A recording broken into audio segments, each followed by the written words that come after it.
કોણે સારું કામ કર્યું છે એવું લાગે છે કે પછી અત્યારે ચૂંટણીમાં કોણ થોડું આગળ છે? ખબર નથી કોણ આવશે. લોકો શું કહે છે? કોઈ કહે છે કે કોંગ્રેસ આવશે, કોઈ કહે છે કોંગ્રેસ આવશે. તમને શું લાગે છે? કોંગ્રેસ આવી રહી છે, કોંગ્રેસ આવી રહી છે, આવી રહી છે. 10 વર્ષ થઈ ગયા એટલા માટે એલડીએફ એ ઘણા સારા કામ કર્યા છે, એટલે મારો એક અભિપ્રાય છે કે હવે તેઓ જ આવવા જોઈએ. ગરીબોને ઘર આપીને સારવારમાં સહાય એવા ઘણા સારા કામો કર્યા છે.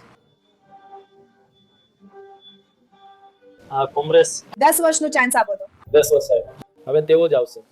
કોંગ્રેસ નથી જોઈતી. ન જોઈએ, કેમ? તેઓ આવશે તો એ બંધ કરાવી દેશે. હવે વીએસ આવી રહ્યા છે, હવે પિનરાઈ જ આવવા જોઈએ. પિનરાઈએ સારું કામ કર્યું છે. સારું કામ કર્યું છે. આજે ચૂંટણીમાં કોણ આગળ છે, કોણ જીતશે એવું લાગે છે? એલડીએફ કે યુડીએફ? ભાજપ.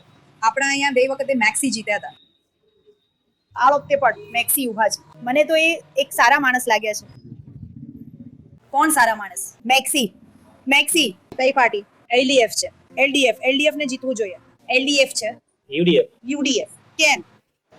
બદલાવ. લોકો બદલાવ ઈચ્છે છે. તમે હંમેશા યુડીએફ ના સમર્થક છો? હા. કોણ આગળ છે? મેક્સી કે છે.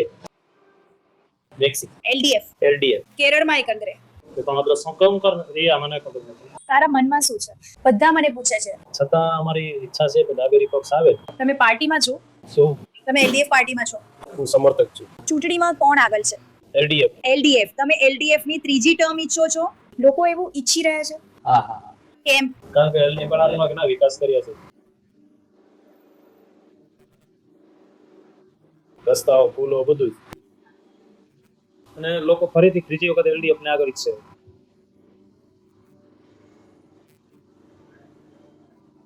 યુડીએફ નહીં. યુડીએફ ને તક નથી આપી રહ્યા કોંગ્રેસ.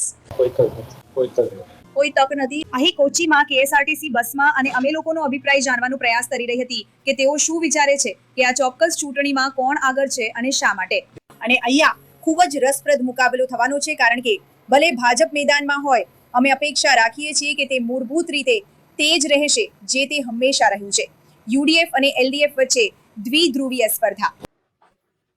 એલડીએફ એ અલબત્ત 2021માં 50 વર્ષનો રેકોર્ડ તોડવામાં સફળ રહ્યું હતું અને પિનારાઈ વિજયન માટે બીજી ટર્મ સત્તામાં સુનિશ્ચિત કરી હતી. પરંતુ કોંગ્રેસ માટે આ એવી ચૂંટણી છે જેને તેઓ હારવાનું પરવડી શકે તેમ નથી. તેઓ 10 વર્ષથી સત્તાની બહાર છે અને તેમને આ ચૂંટણી જીતવાની જરૂર પડશે, જેથી કેરળમાં તેમના કેડરને નિરાશ ન થવા દે.